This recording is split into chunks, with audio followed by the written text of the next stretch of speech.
दोस्तों, जो भी लोग विज्ञान में रुचि रखते हैं उनको ब्रह्मांड का अध्ययन करना व ब्रह्मांड के रहस्यों और तथ्यों को जानना बहुत ही अच्छा लगता है। इस अनंत ब्रह्मांड की जटिल संरचना को बारीकी से समझने के लिए आज भी बहुत सारे वैज्ञानिक अपने शोध कार्य में लगे हुए हैं, परंतु आज तक के संशोधन से ऐसी बहुत सी बातें हैं जो ब्रह्मांड के बारे में अनोखे रहस्य और रोचक तथ्य को हमारे सामने रखती हैं। तो दोस्तों, बात करते हैं कि ब्रह्मांड की उत्पत्ति कैसे हुई।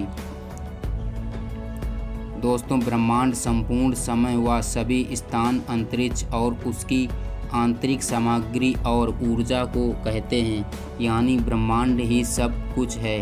ब्रह्मांड में सभी ग्रह, तारे, गैलेक्सियाँ, खगोलीय पिंड, गैलेक्सियों के बीच के अंतरिक्ष की आंतरिक सामग्री और परमाणु कण, सारे पदार्थ तत्व, सारी ऊर्जा और सभी रेडिएशन ऊर्जा के अन्य सभी रूप भी शामिल हैं। बल्कि हम लोग भी ब्रह्मांड का एक हिस्सा हैं। ये कोई फ़र्क नहीं पड़ता कि आप और हम कहाँ मौजूद हैं, क्योंकि जो कुछ भी मौजूद है वह स्वतः ही ब्रह्मांड की परिभाषा में समाहित हो जाता है।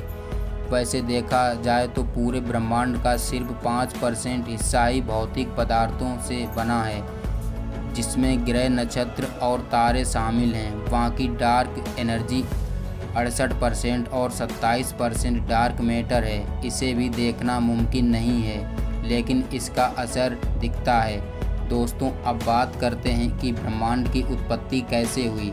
ब्रह्मांड की उत्पत्ति या ब्रह्मांड का जन्म कैसे हुआ, इसका सटीक और प्रमाणित तथ्य आज भी हमारे वैज्ञानिकों के पास नहीं है, परंतु बहुत सी थ्योरी में से सबसे स्थापित बिग बैंग थ्योरी है।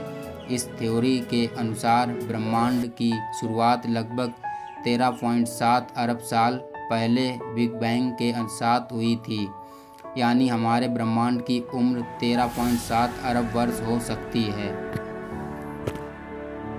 दोस्तों, बिग बैंग थ्योरी के अनुसार लगभग 137 से 140 करोड़ साल पहले एक सूक्ष्म बिंदु में महाविस्फोट हुआ, जिसे हम बिग बैंग कहते हैं। इस महाविस्फोट से उस बिंदु के टुकड़े होकर इधर उधर छिटकने और बिखरने लगे और इसी से ब्रह्मांड की शुरुआत हुई और आकाश गंगाएं व ग्रह और तथा ब्लैक होल आदि बने, जिससे ब्रह्मांड फैलने लगा। परंतु आश्चर्य की बात यह है कि वैज्ञानिकों के अनुसार हमारे यूनिवर्स के फैलने का सिलसिला आज भी लगातार जारी है।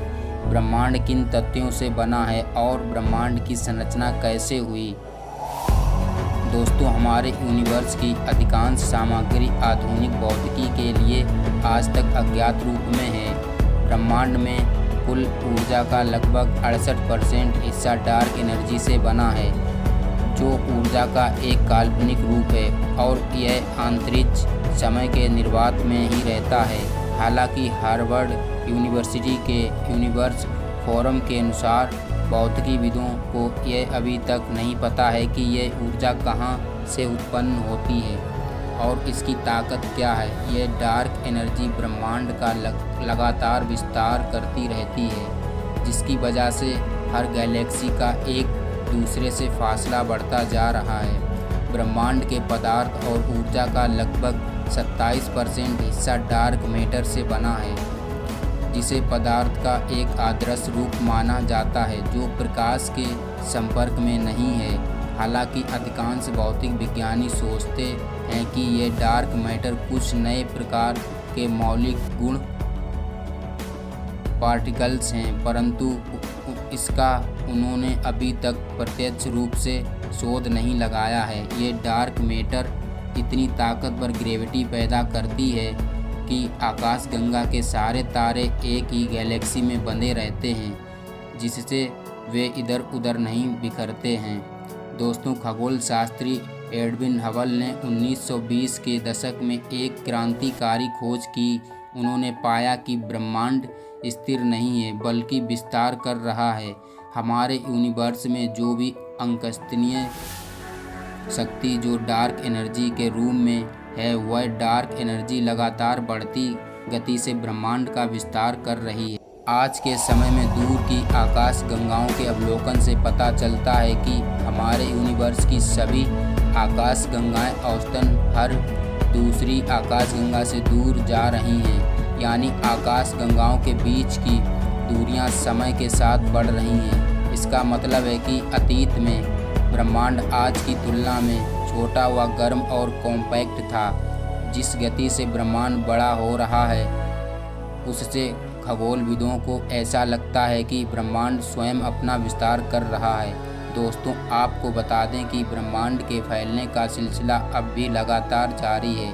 1998 में हबल टेलीस्कोप की वजह से ये पता चला है कि ब्रह्मांड जिस रफ्तार से फैल रहा है वह रफ्तार भी लगातार बढ़ रही है। आज भी वैज्ञानिकों का मानना है कि ऐसा डार्क एनर्जी के कारण हो रहा है। ये डार्क एनर्जी हमारे आसपास हर जगह मौजूद है, पर यह हमें दिखाई नहीं देती है। इसे हम ना तो माप सकते हैं और ना ही इसकी जांच कर सकते हैं, परंतु इसका असर हमें महसूस होता है, इसीलिए हम इसे डार्क एनर्जी कहते हैं। दोस्तों, बैंग के सिद्धांत के अनुसार ब्रह्मांड का निर्माण एक सूक्ष्म बिंदु में महाविस्फोट से शुरू हुआ था और यह सिद्धांत मानता है कि ब्रह्मांड का औसतन घनत्व इसके विस्तार को रोकने के लिए पर्याप्त होगा और ब्रह्मांड सिकुड़ने लगेगा।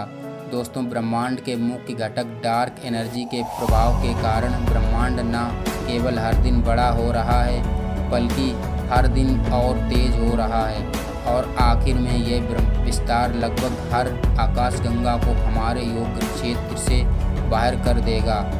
एक खगोल भौतिकी शास्त्री का कहना है कि आज से सैकड़ों अरब वर्ष बाद लगभग हर आकाशगंगा हमारे लिए अदृश्य हो जाएगी। आखिरकार आकाशगंगा में नए तारे बनाने के लिए ताज़ी गैस समाप्त हो जाएगी। अब से खरबों साल बाद अंतिम तारे बुझ जाएंगे और अपने पीछे मूलभूत कणों का एक पतला भाग छोड़ देंगे जो धीरे धीरे परम शून्य के तापमान तक ठंडा हो जाएगा। तो दोस्तों, वीडियो कैसी लगी कमेंट सेक्शन में ज़रूर बताएं और अगर पहली बार आए हैं हमारे चैनल पर तो चैनल को कीजिए सब्सक्राइब और बेल आइकन को प्रेस कर देना ताकि अगली वीडियो आए तो सबसे पहले आपके पास पहुंचे।